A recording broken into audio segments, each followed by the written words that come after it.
Would you like to wait for my reveal during the? Okay, yeah, sure. Yeah, Yeah, sure. Yeah, sure. Yeah, sure. Yeah, Yeah, sure, you betcha. Sure. Yeah, sure.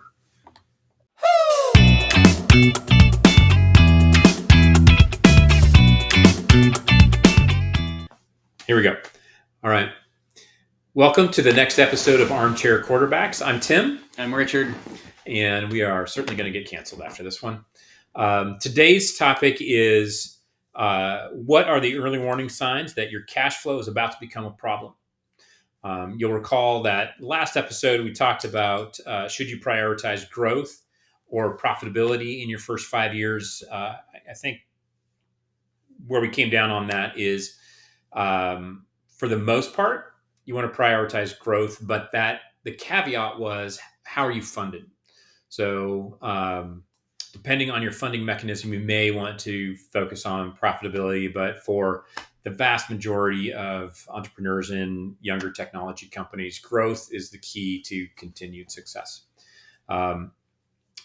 This is the next step of that, where you're, maybe growing, and now you need to start looking at your balance sheet and wonder, how long can this continue, and when do I need to start thinking about fundraising again? So, again, the topic: what are the early warning signs that cash flow is about to become a problem? But the first place we start each episode is on our coolest use of AI for the prior week. And if you don't mind, I'll start. Mine's, kind of morbid, but also incredibly useful. So my mother passed over the last week, and I'm an only child, so all the stuff falls to me, sort of winding down accounts and writing obituaries and letting people know and all of that. And I am not going to call it my coolest use, but my most effective and useful use of AI over the last week is for ChatGPT to help me put together a plan.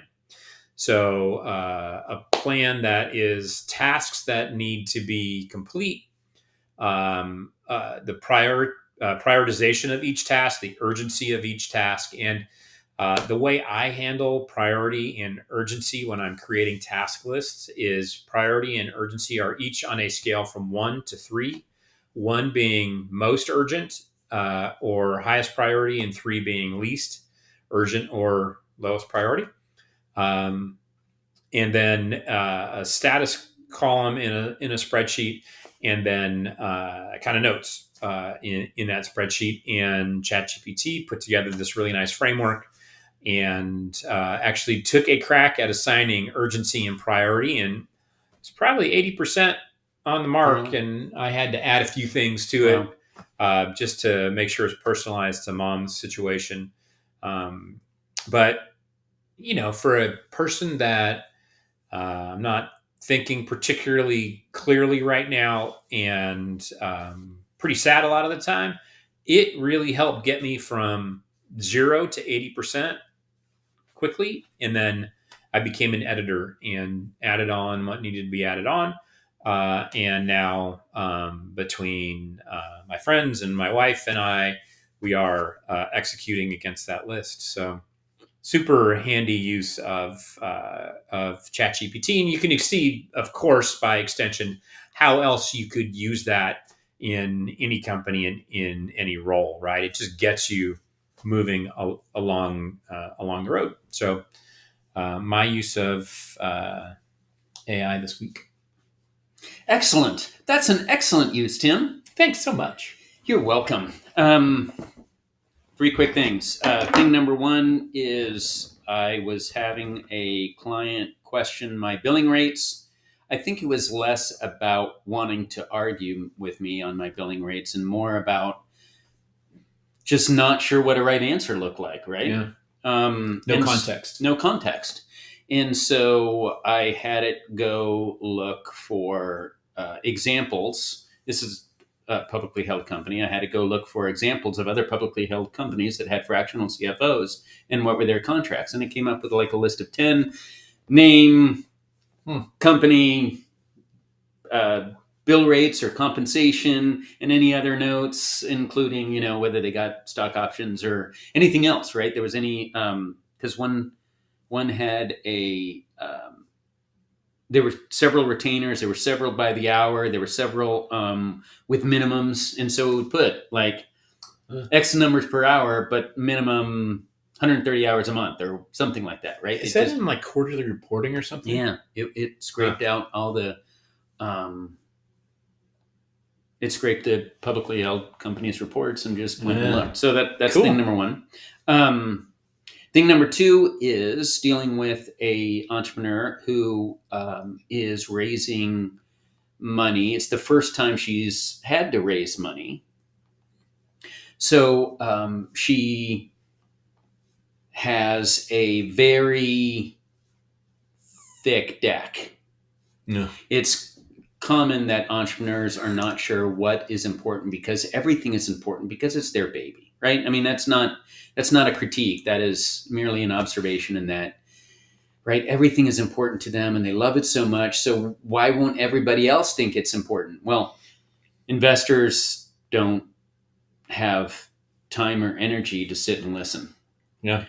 So you got to be able to get across really, really quick. And so I sat with ChatGPT and Gemini. I have yet to go back and double check what Gemini did. But I sat with ChatGPT and Gemini and I wrote like, hey, I'm putting together a deck for early stage company to be used with investors.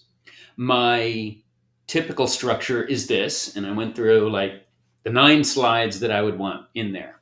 I said the story arc that, and you guys, I think, know from earlier podcasts that I have a story arc about the dragon, right? Fighting the dragon. Yep. And then, so I put that story arc in there, aligning it with the 9 slides. So that I had the 9 slides and kind of what they were objectively, then the story arc and how it connects. And then I uploaded all her slides. And I'm like, can you make me a deck out of all this? Like using that structure and using that story arc, find the slides that are relevant out of this and make me a set. And dang, that's great. Gemini, lickety split, put it into a section. I began to read it. It's like, oh, this is pretty good. Let's see what ChatGPT did. ChatGPT built me a deck, a PowerPoint, download here. And so I read it and I'm like, wow, this is really like cold, hardcore objective. Like, title, information gleaned from the slides. Title, information gleaned from the slides. And I said, thank you very much, ChatGPT. This is pretty dry. Any way to spice this up? Again, look back to the story arc that I did.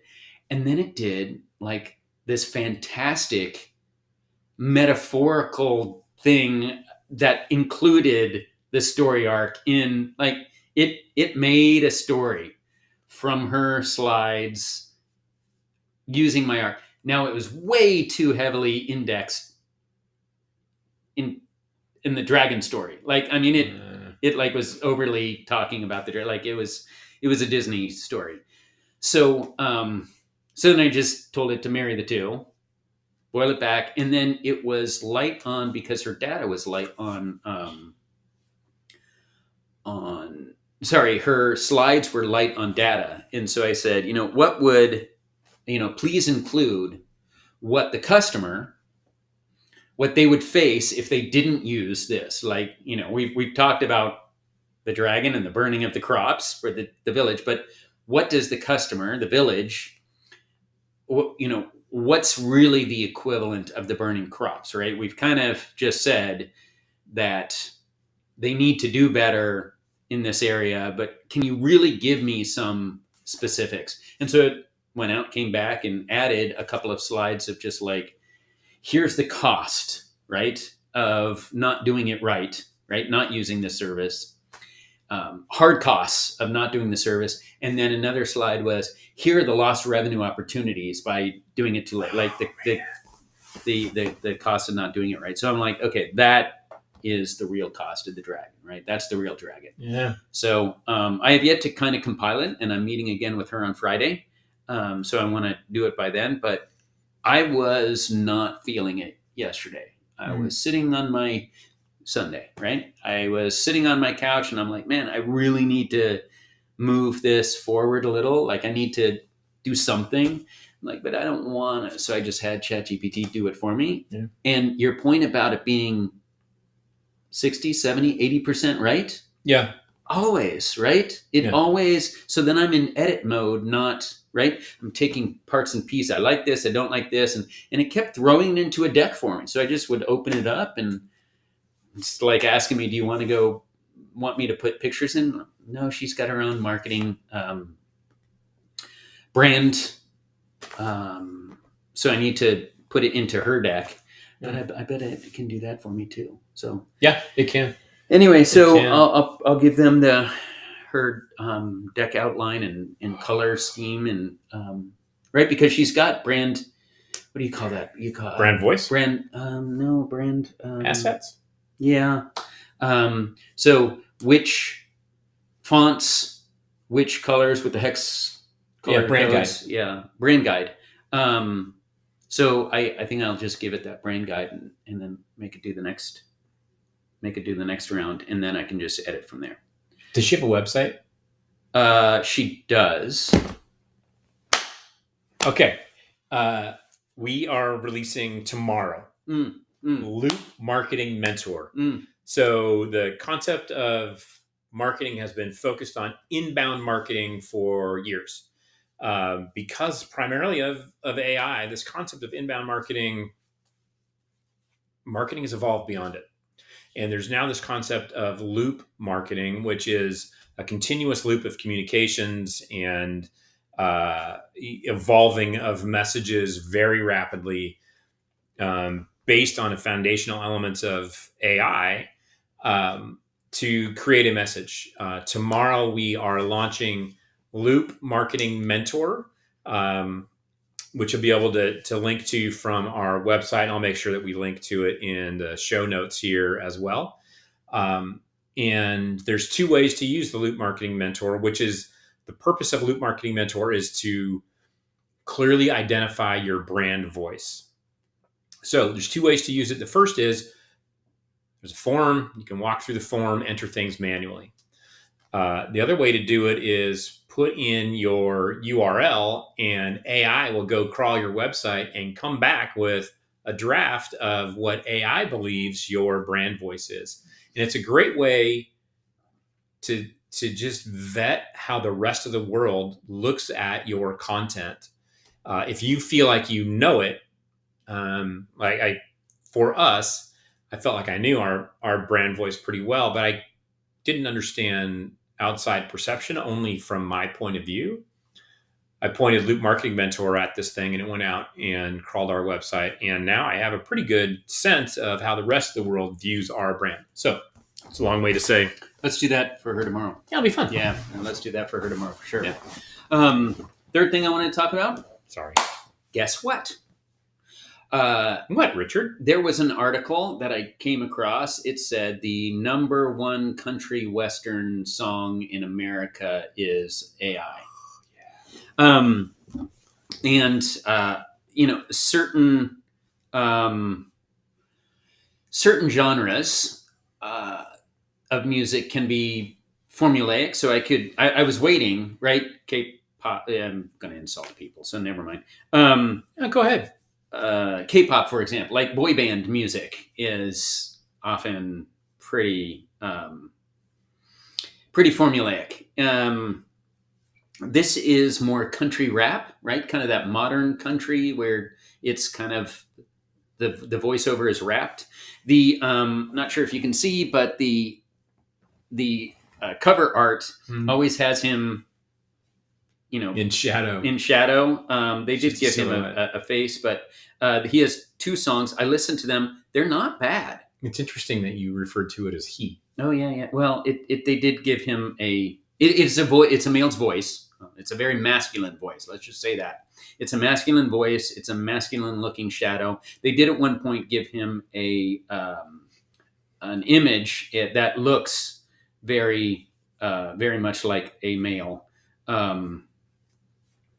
Right, that one there. Right, Yeah. there's where he's got his head down. Right, so it's always he's always in some form of shadow. Although they released that one relatively recently. Wow. Right, so not sure if you can see that, but they released that one relatively recently, which is he's got a beard and he's manly. There's 2 songs. I listened to them. They're pretty good. Now, the article, because it was clickbait, said it was the #1 song on the country western Billboard top something download chart. Well, it didn't say all that. It just said on Billboard's country western chart. Turns out, because I went and looked, I'm like, is that for real? Because I hadn't heard it anywhere. And the answer is no. It was on like Billboard's music download in the country western, but rap country western genre, something or other. Like it was. Now, how many people actually download songs? How many people download songs not from Apple or I don't know, Amazon or a few other places, right? So apparently you can go to Billboard and download songs too. And so it was, in fact, the #1 downloaded song off of Billboard's country, whatever, right? The article made a point. The article that was correcting the fact that this wasn't the #1 country song in America, which is what the first article implied, said, no, it's actually the #1 downloaded song on Billboard's download site for this type of country western song, which the article went on to say somewhere between $2,000 and $4,000 you can move a song on that chart because it doesn't do much volume. Yeah. So you could go to AI, create a personality, create a song, put it on Billboard's thing, spend $2,000 to $5,000 of your own money downloading it, which you probably get half that back, right? As the artist. So for $2,500 on the high end, you could then get into a situation where someone like, I don't know, Yahoo News or whatever it was, will then write an article saying you are the #1 country western song in America. And what happened is I saw it. I listened to the song. I did the research, right? So I clicked. It's a virtuous cycle. Yes, I fell to the clickbait. But they got a couple of YouTube views for their song because of me. So yeah, it's a virtuous circle. So do that, young people. I want to make a song now. Yeah. I have on ChatGPT, and I created a band, and I did it for a class because I wanted to show how, so in the 60s, the Monkees were a manufactured band. Many K-pop bands, other bands, Boys to Men, I don't know. There's several bands that were created by labels, and songs were written for them so they could perform and look good on stage, and et cetera, et cetera. And were essentially vehicles for making money for everyone involved. Now you just don't need humans, right? So going and finding 5 members of a band, putting them together, putting them on tour, making an album, like you can just do that over a weekend sitting on your couch. So I was showing the class the history of manufactured boy bands. And then and now let's listen to a song and you could find others. I didn't have to make one. There's others that are available. So it'll actually play the song that you made in ChatGPT. It'll actually play. Yeah, I'll have to find that. I deleted it in order to remember when I was having problems. Yeah. But yeah, I created a whole boy band with personas and stuff, and then created a song. And the song, I had to make a video. Has it hit #1 on the Billboard? Because I didn't boy share band. I didn't share it anywhere. I just had it in my thing. Well, if you have it, we're gonna have to add it to the show notes. I'll do that. I'll redo that. Yeah, I mean, I use it all the time for class in that one of the students was running the class. I have the students run the class periodically, and in the future of, right? So something they're really interested in, they'll help lead the class in the future of that thing, future of architecture. And so while she was leading the class, I like had it make a house, right? Because she's like, it sucks that every house looks alike, and there's with the 3 foot set, like in today's world, especially with 3D printed houses and whatever, you would think that people could make interesting things. Yeah. And I'm like, she's actually got a really good point. Yeah. Because we all want individuality, right? We all want to be different. Express ourselves. People are getting neck tattoos and stuff nowadays, right? Neck tattoos. Right? Yeah. And so that pendulum is going to swing too. I think it's back in my day, if you wanted to be different, you got an earring, one earring. And you made sure it was not in the wrong ear. And then there was like some colored hair, and then there was a little bit of tattoos, and now like there's piercings and there's neck tattoos. And like, in order to stand out in a world where people are doing more and more to stand out, it's becoming... Everybody has tattoos now. Right? Everybody has tattoos now, right? So I bet one more generation, the kids are going to not have tattoos so that they look different from their parents. It's like the pendulum will swing back. We can get head tattoos. The same way that we run into young people nowadays who are actually right of us on the political spectrum. Right. I think that's because my parents were left, so I'm now a little right? Everyone, like, they kept moving more and more left. Like, my parents are left, so I'll be even more left. And then their kids were even more left. And now their kids are like, screw that. I'm going to be... So we'll find the same thing. Anyway, houses that are unique, there's no reason for that not to be true, especially with today's building materials and building capabilities. Right. So I had it design a house for the modern family. And then, just like when you do brand work, I asked it, tell me about all your design choices. And then we went through that in class, because it made a number of design choices about the size of the kitchen and the way the windows were and the curvature of the walls and the layout of the rooms. And like it made a bunch of design choices for the way the modern family lives that I found was fascinating. Huh. Anyway, wow. I went way too long on the... Sounds like a fun class to be in. I've changed it up a little in that I'm having them do the teaching now, and it feels like it's even better. So, yeah, I like it a lot. That's cool. Well, if you can find the, I know I deleted it to make. Remember when I was having those problems with ChatGPT and it was taking like 8 days to make me a thing? Yeah. And so it said you've got too much history. Oh, interesting. So I'll make a new one. Hey, you were right. I did not use ChatGPT to actually generate the song. Turns out I had a Suno account. I think one of the students put me onto this in the classroom, and we were just working so quick. So it seems like it was still there. This was the prompt that actually ChatGPT made for me, and then here is the snippet of the song.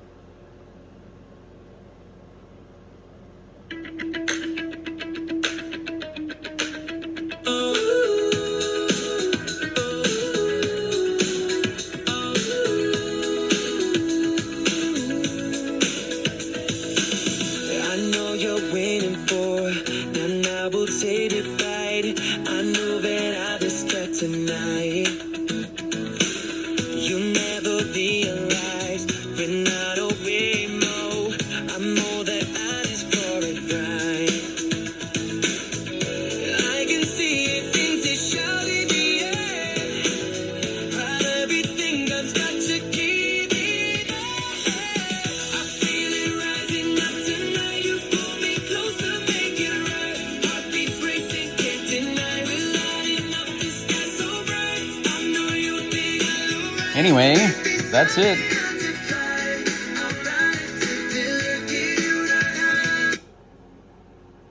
Okay. Oh, that'd be Maybe great. during Monday Night Football tonight.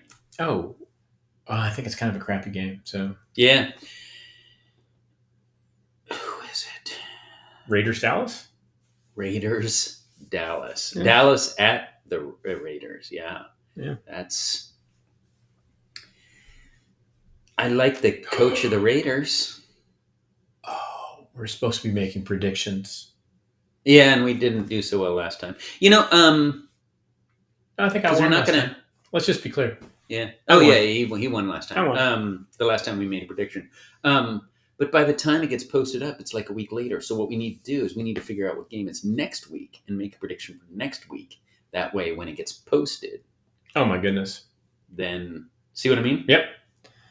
We'll figure that out at the end of the show, and Ava, you can splice that on in there. So prediction for this evening: Raiders or Dallas? Yeah, Dallas. Dallas. Dallas has a good offense. They have an awful defense. I'll take the Raiders. The Raiders have an awful everything. Yeah. A good head coach. And now that they have Doug Baldwin, he's blocking well. Yeah, the number one thing I saw about Baldwin was that he blocked well, which means that's not working out either. Yeah. He's old. He's a great player. He's old. And he has extended his life by doing the Jerry Rice fall down as soon as you catch the ball. Always got open, just like Jerry Rice. Downfield, just like Jerry Rice.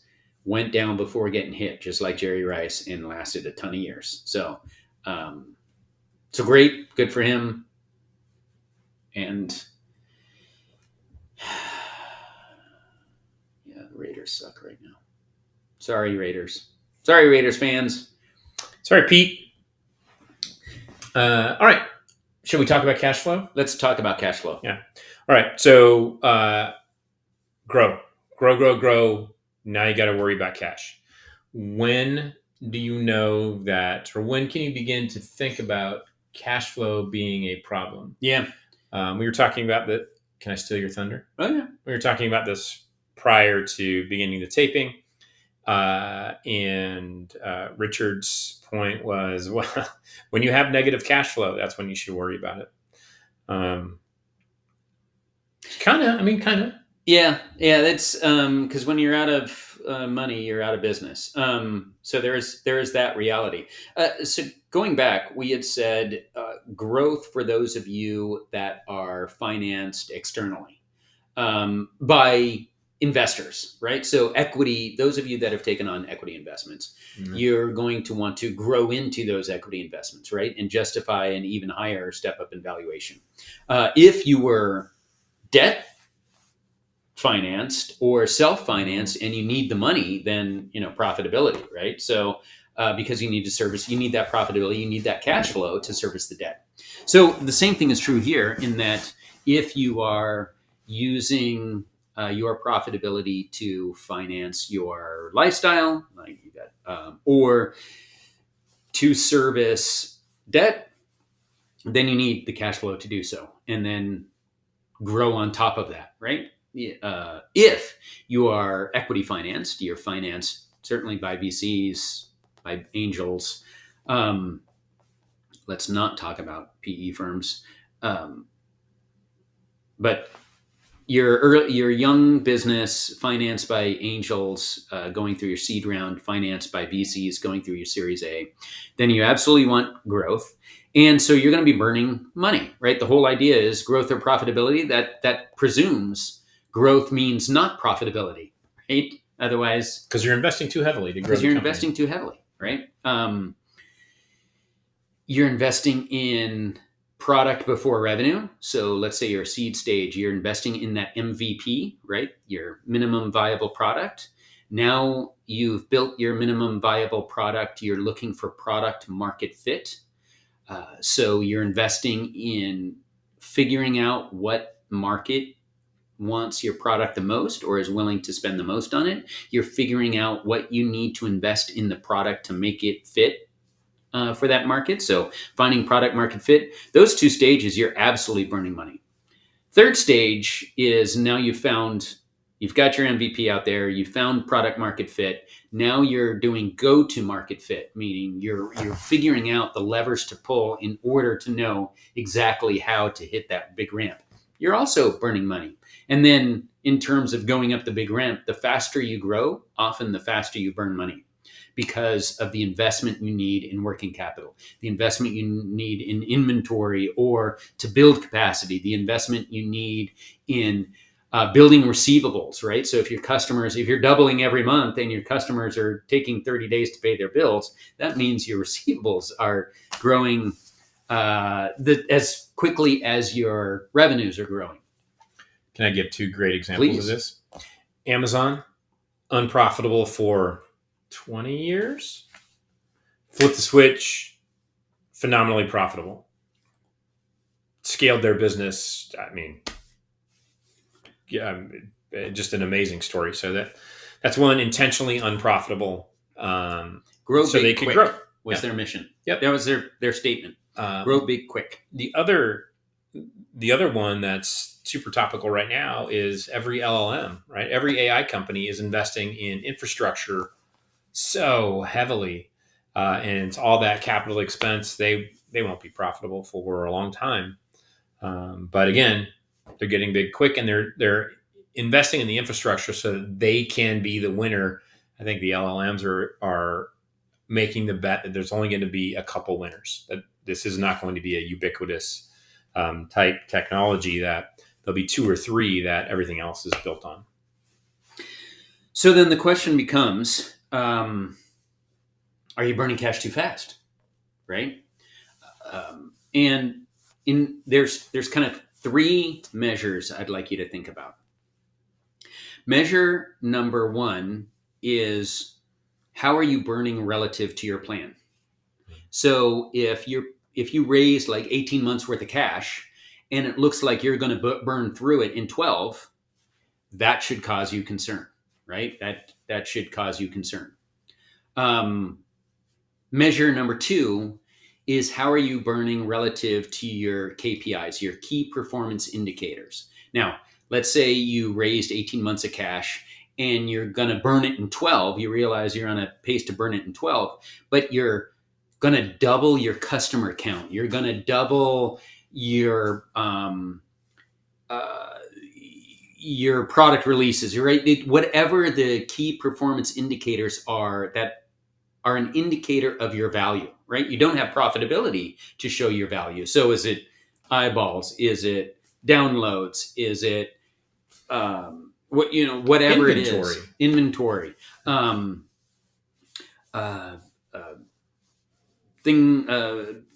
Is it the size of your funnel?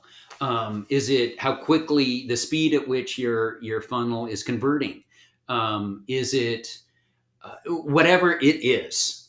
If you're burning faster, but you're also achieving things faster, you're getting a step up in value, so that whatever you thought, let's say you raise money on a $20 million valuation, and you were expecting to raise your next amount of money on a $50 million valuation.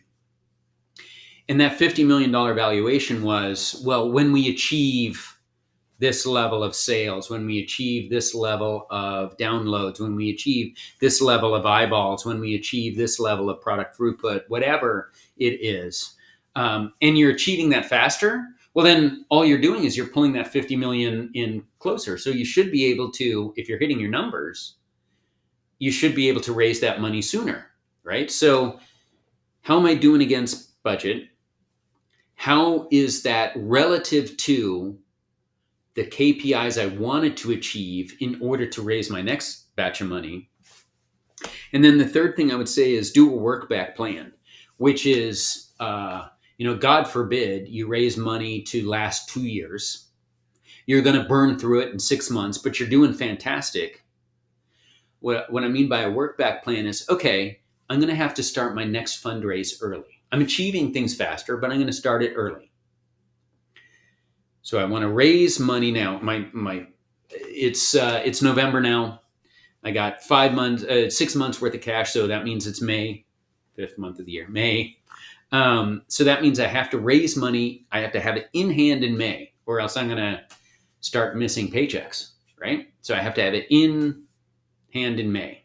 It's going to take a month to get everything squared away. You don't want to run out of money early. It's going to take a month for docs, right? For legal review, whatever. It's going to take a month or two for due diligence, and all these, every one of these dates I'm giving you, do not take them as that's what it should take. These are really truncated, right? It's going to take a month worth of bickering at the end. It's going to take more than a month of legal docs going back and forth and people making changes. It's going to take 3 months plus of due diligence and negotiation. It's going to take a couple of months to get on people's calendars and talk to them and get them interested so that they even get to due diligence. And somewhere in there may be a term sheet before or after, right?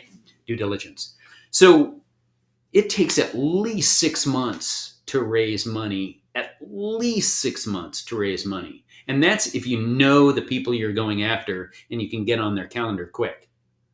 So what I mean by a work back plan is start to say, what are all the steps in fundraising and how long do I have for each of those steps? And you'll realize, oh my gosh, I need to start 9 months before. I've got 6 months worth of runway.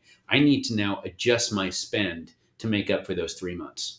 So I would say plan on fundraising to be 9 months, to be 12 months if you are starting from scratch. You're getting just warm introductions. Even longer if you're trying to get cold introductions and just get on people's radar and have them figure you out. Like that's going to be 12 months plus.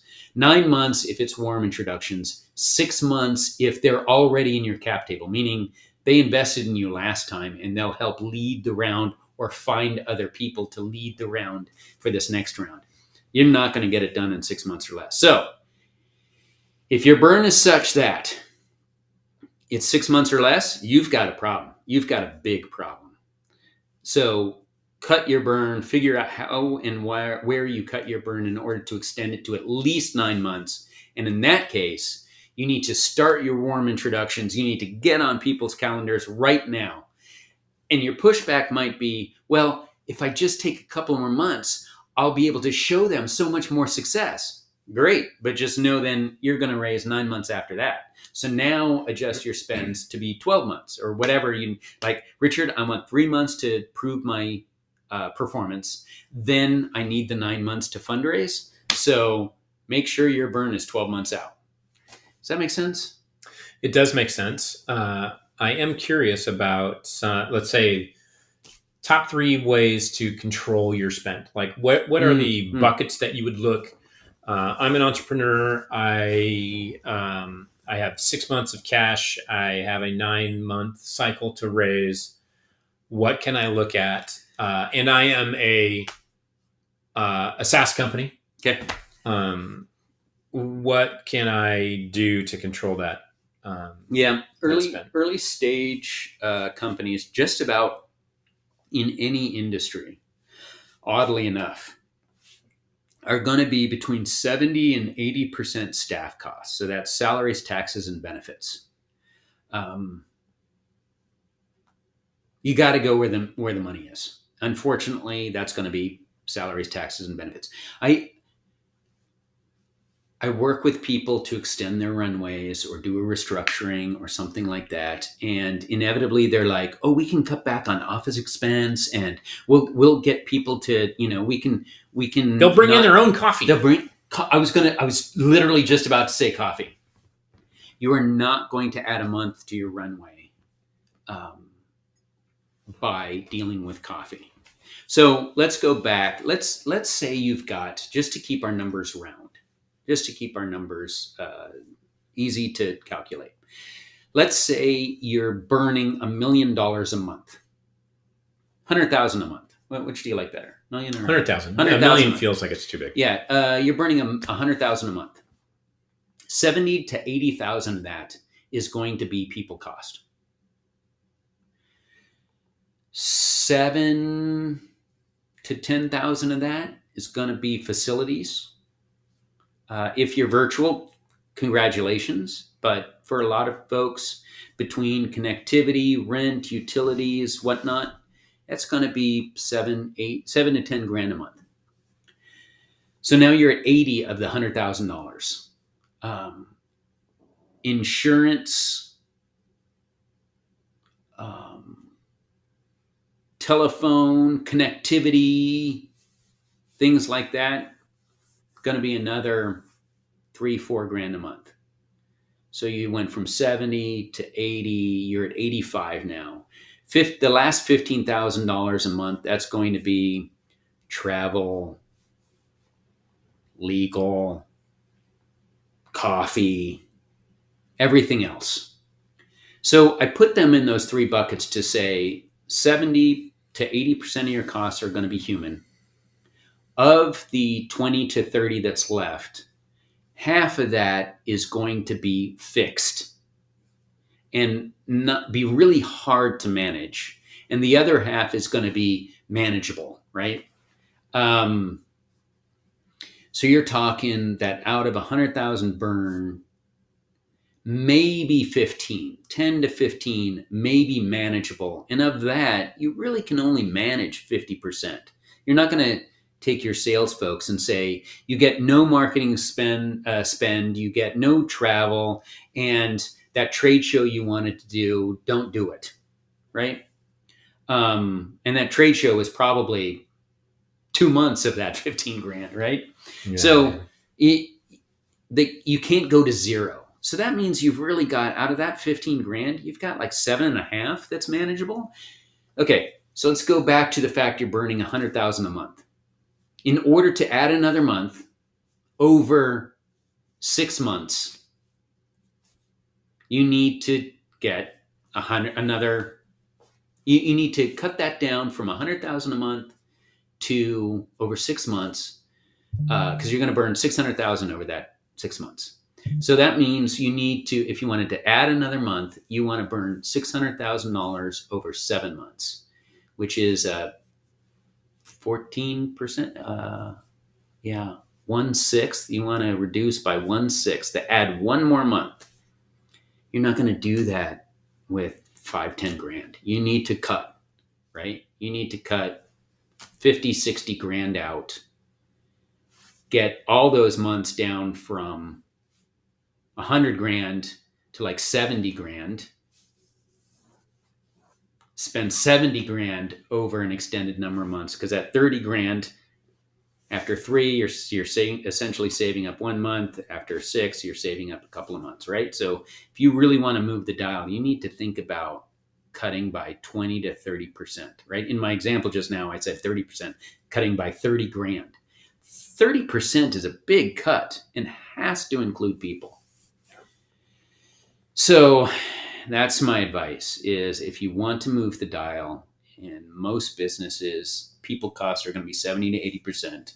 If you want to make a material difference to your runway, meaning how long you have before your bank account goes to zero, you're going to have to cut people. And that's tough. Yeah. It's the hardest part. And here's I've been on both sides of it, right? I've been the cutter, I've been the cutty a lot on each side. And here's the thing. I've been at companies where they've done it in dribs and drabs, where they've said, oh, well, this hurts, so we're going to have to eliminate someone, and they do the minimum they possibly can. And then the next month they do it again and again and again. And it doesn't take very long for the people that are left behind, the good people, start looking for jobs. And they are the people most critical to the company and the most employable. So you begin to see an exodus of the really good staff. So that's, one thing that comes of that. The second thing that comes of it is that's an incredibly difficult environment to live in. Even the people that stay behind, always waiting for the axe to drop. Always waiting for the next shoe to fall. So my advice, my strong advice, is cut too much. So think, if you need to drop 30 grand, go 35. Do it once. Don't do it again. Cut deep.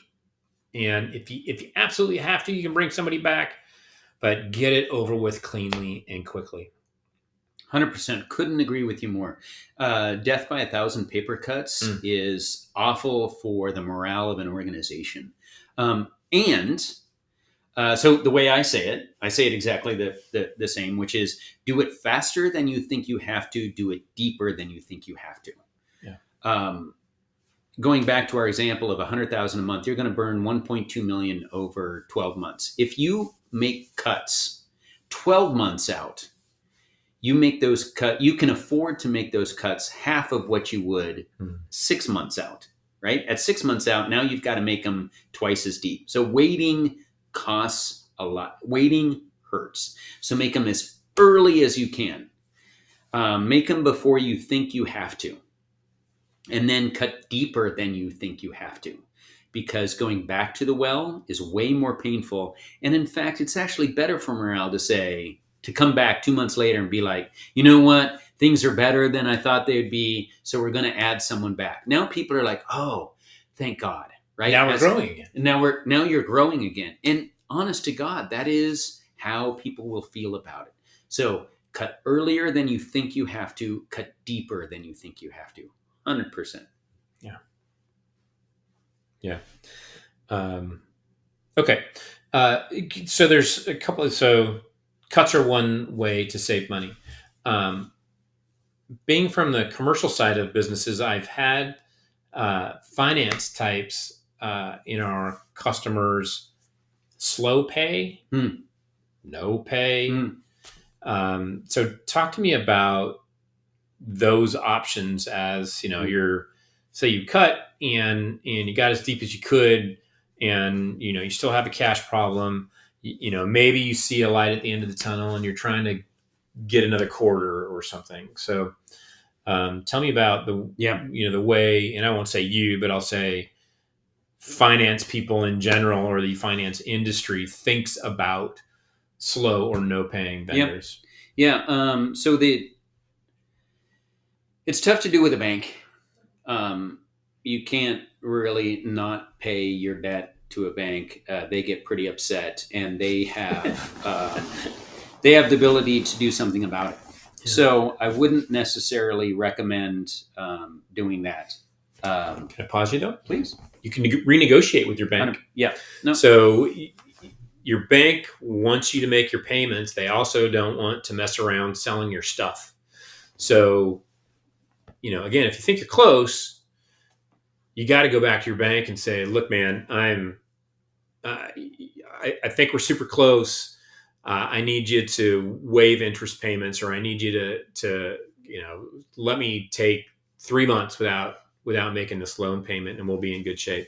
Now they're going to extract a pound of flesh for that, but it is an option that you got to look at when you get to this place, and your bankers have all been through it, so they've already seen that. You got to pull that lever if you get to that point. Yeah, don't not go to your banker and ask for a concession. You're not.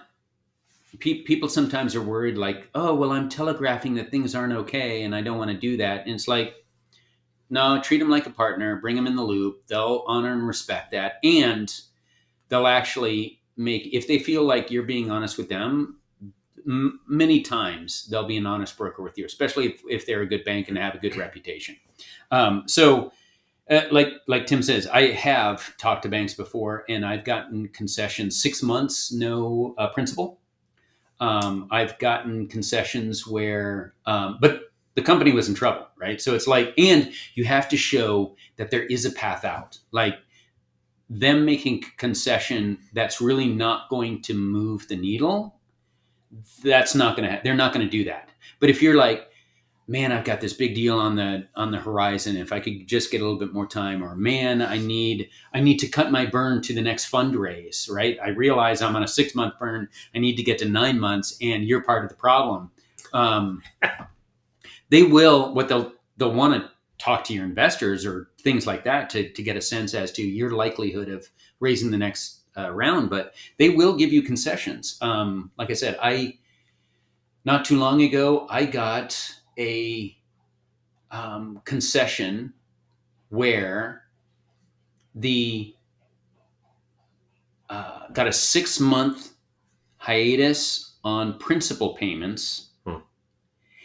And then the remainder, which was due in 24 months, got rescheduled over 36 months.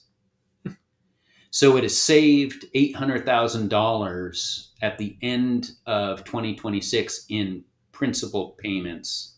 In that the balance was supposed to be paid off at the end of 2026, and now the balance is $800,000, right? So between those two things, essentially, if you think about it, that's money they would have had to pay down the debt. That $800,000 is still in the books, right? Yeah. So, Yeah. because like Tim said, the bank doesn't want to take over your business. They don't want to try to liquidate your assets. They want it to work out. That's going to be a lot less headache for everyone. So they're going to do something if you can show them a rational path forward where they get made whole. Yeah. So the other thing to say about that is, let's say you make every effort, you ask your bank for concessions, you don't make it, company folds. If you have been upfront, honest, and transparent with your bank, there's every chance that they will come back and fund your next venture because you're not done.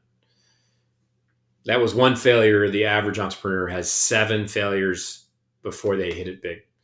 So you want those bankers, you want those investors in your corner. And one of the best CEOs I've ever worked with, a guy named Keith Smith, we went down on a company together, and the VC that was backing that last company, when we folded, company's name was Big Door. When we folded that, the VC came back and said, I don't care what you do next, I'm there.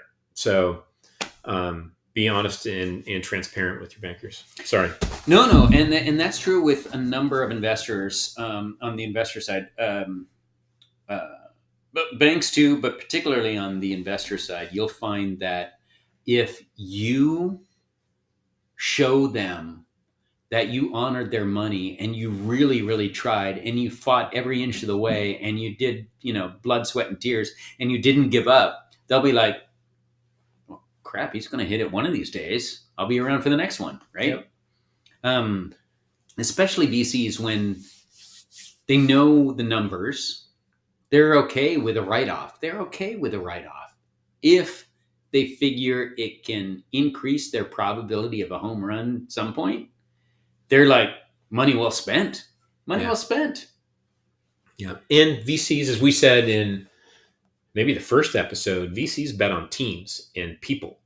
And then some of them bet on the idea. But, I do everything you can to make it work your ass off, and be honest and transparent with your funders, and it will take you a long ways. I keep interrupting. Sorry. No, this is good. AP and AR.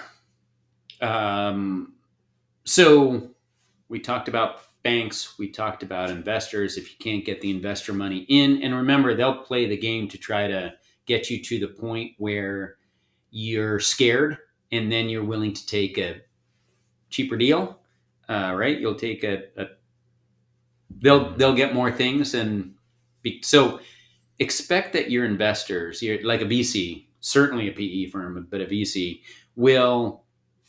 they're in no hurry. They can wait you out, and they can wait to the point where you're scared about making payroll, and then they'll invest, and they'll get a better deal. So what else can you do?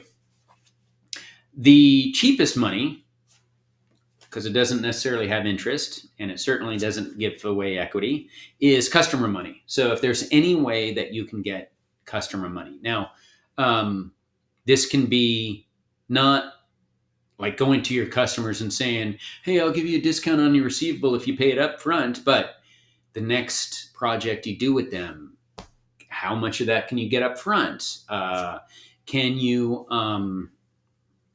layer on additional services, deliverables, whatever, to say, hey, look, we're doing all this upfront work, whether you really are or not. I need a deposit.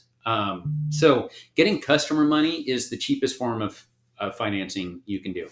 You can't recognize it as revenue yet, but you can. The cash is in the bank. So if there's anything you can do around customers, or there are what's known there are ways to try to get cash for sell your receivables, right? So there are parties out there that'll buy receivables from you. In Those can be pretty expensive, but those are if you need to factor your receivables. If you have a great bank relationship, maybe you can get a line of credit that's backed by receivables. But I don't necessarily recommend factoring your receivables because the discount, it's expensive in terms of interest rates. 25 to 40% is what they'll take. Yeah. So you're left with 60 to 75% of your revenue. So if your margins are under 25%, you're essentially losing money on every sale. So I wouldn't recommend factoring. I would recommend going to your customers and finding creative ways to accelerate their payments or the payments in the contracts you write, however you want to do it. Okay, so customer money is cheap money. Vendor money is relatively cheap money too. Unfortunately, this is a well that you can only go to somewhat, right? So if vendors represent 30% of your total costs, pushing them off by 3 months equals 1 more month of life, right? So you can kind of do the math on, man, if I could move my biggest vendors to 90-day terms, then I could essentially get another month of life or a good portion of a month of life. So we on the finance side, I know you were like, oh, Richard, you talk about what other people do. No, I do that. I will. I was trying to give you an out. I know, and that's nice. But in fact, I'm dealing with that right now with a client who is in things are tight financially. They're waiting on the next injection of equity capital, and so in the meantime, one of the big bills is with a very large company that does hosting arrangements for them, to the tune of $40,000 a month. Oh shit! Yeah, no, it's their hosting costs are really, really high, and we moved from one company to another company to get better terms, better pricing, and now I'm at 120 days with them. So I wait till we get collection called, then I pay 1 month of bills. Because unfortunately, so I'm saying only do this when you're in trouble. Okay, only do this when you're in trouble, because you won't get terms from other people. You'll get a bad reputation, et cetera, et cetera. But when you have to, just know that collection law is, if you are showing any level of effort, it pushes back any legal actions available to the vendor. So if you owe them $200,000, make a $5,000 payment and they can't sue you. You've just broken my heart. Yeah. So watch out if your customers start doing that, like start to cut them off, put them on COD, whatever. But if you have a vendor, especially a vendor that you can move from, that you owe a ton of money to, turn that essentially into long-term debt. And I've done that before with a $600,000 obligation that we paid back at $5,000 a month. Wow. Do that math. Wow. That's a 10-year loan now. Yeah. Yeah, man. Okay. You got to do what you got to do. So in the end, you got to do what you got to do, because your obligation as an entrepreneur is to the lives of the people, the families that count on you to put food on their table. It is our responsibilities, not ourselves, that we should take seriously. So, as anyone can tell you, like, I am the first to make fun of myself, joke about stuff, put myself down, be self-deprecating, but I can tell you, I've never missed a payroll.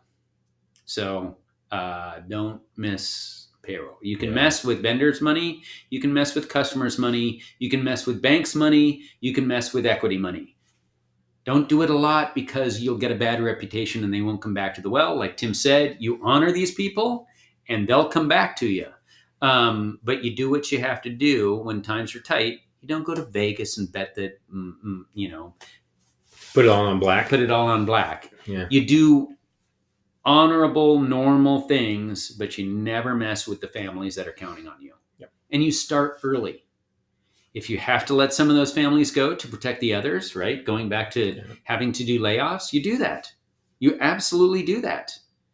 Your soul is the one that gets stained, not anybody else's. You chose to do this, and this is a responsibility that you've signed up for. So I'm going to hell because of the things I've done, but there are a number of families that are doing well because I've had to make the hard decisions, and you will too. Yeah.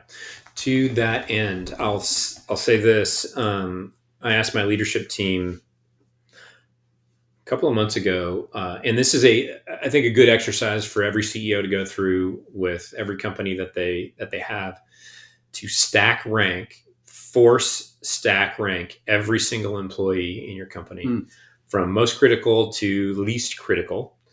And I asked my leadership team to do that and to come to a consensus and then present to me that consensus. They did not do that. I gave them 2 months.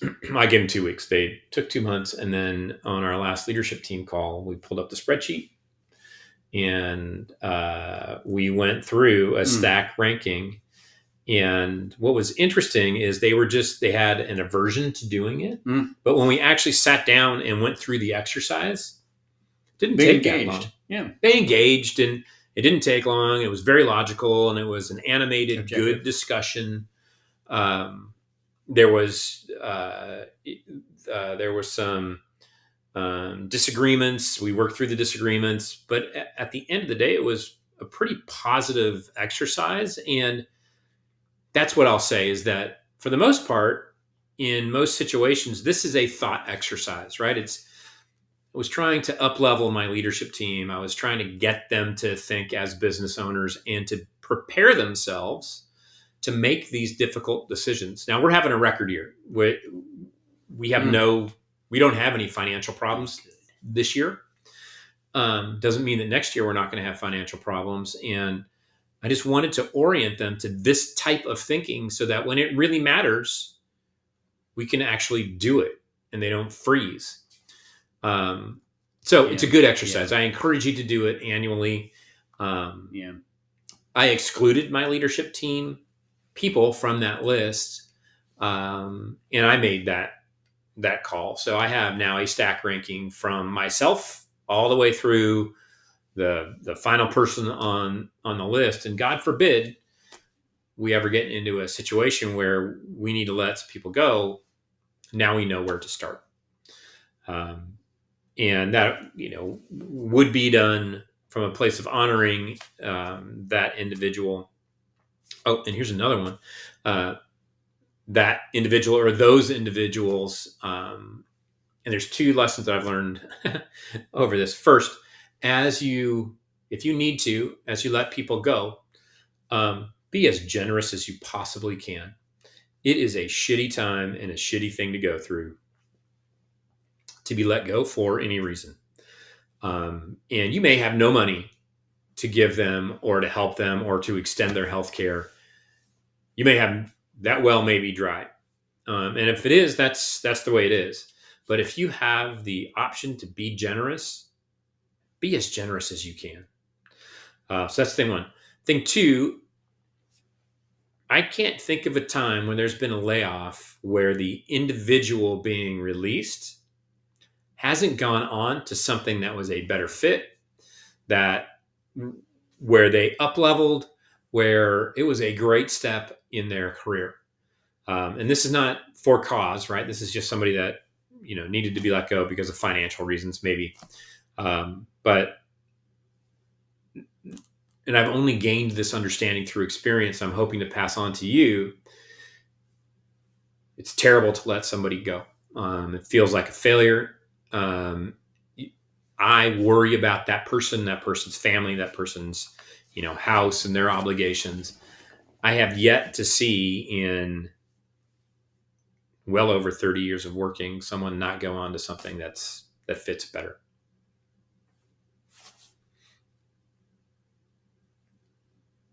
Yeah. No, you're right. You're right. I was just trying to think back through. People do end up landing on their feet. You want to try to make that happen, to your point, Yeah. As much as possible. And I guess the one thing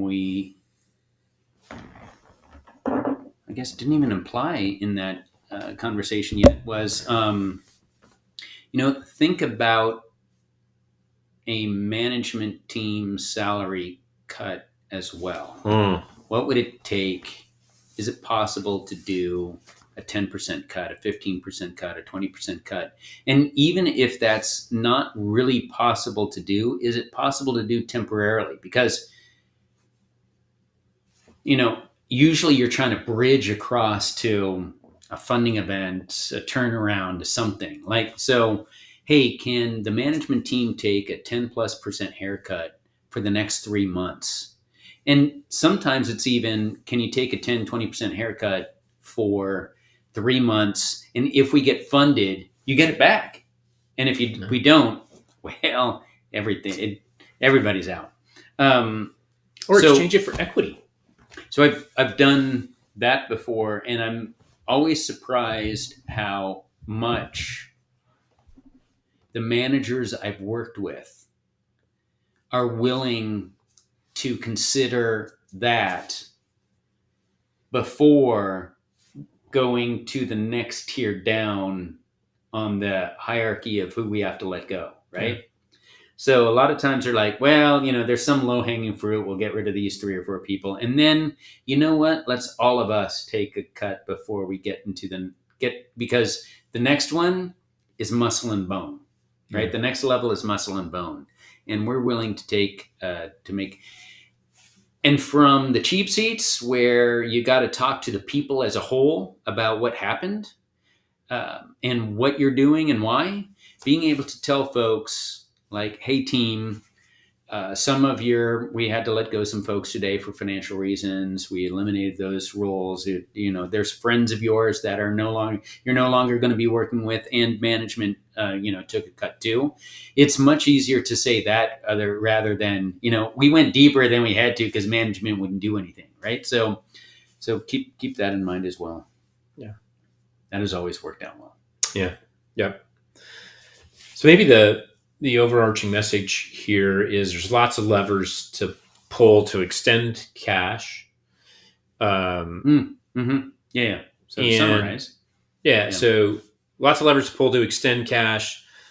Lots of creative ways that you can bridge to the next funding round or the next client payment or whatever that is. Cut faster, cut deeper than you think you need to. 100%. Do it all before you have to. Yeah. Yeah. Do it before you have to.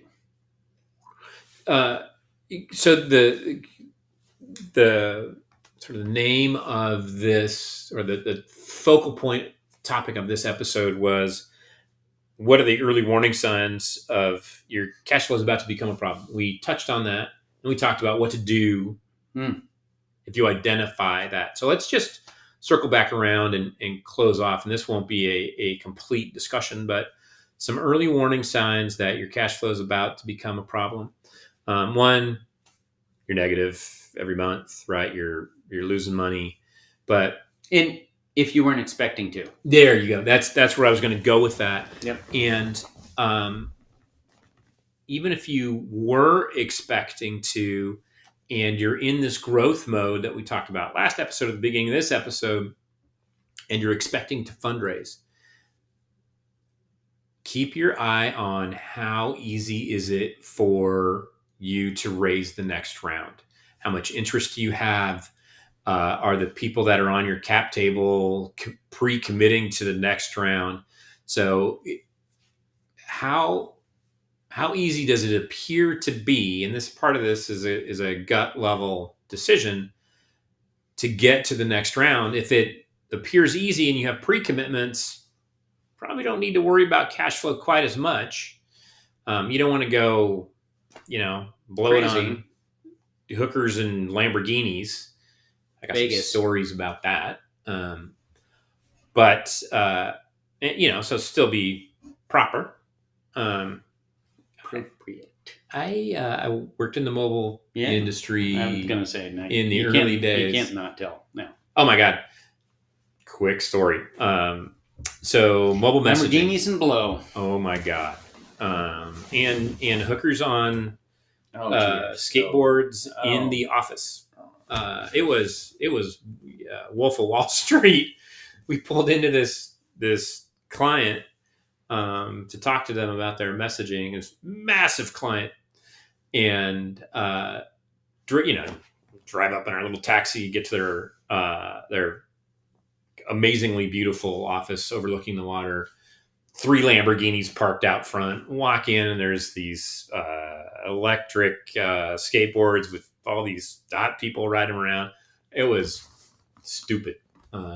These guys were making. It was a caricature. It was ridiculous. Yeah. And fun fact, that company folded. Yeah. So that was a little bit of a non sequitur. But my point to the story, or to my point to this end cap, was how easy is it to raise the next round, and what leading indicators do you have? And then you will need to be more or less concerned about cash flow depending on what your reality is there. Anything else you want to add to that? Nope. Okay. All right. So let's wrap it up. Thank you for joining us. Let's recall Raiders, Cowboys. We'll see what we get. Thanks for joining us, and join us next time. Recommend, and let's see if we can spread the word a little bit. Bye-bye. All right. Awesome. Thank you. What's next time? Next time we are, how do you decide? Yeah. So, right. So we've gone through the,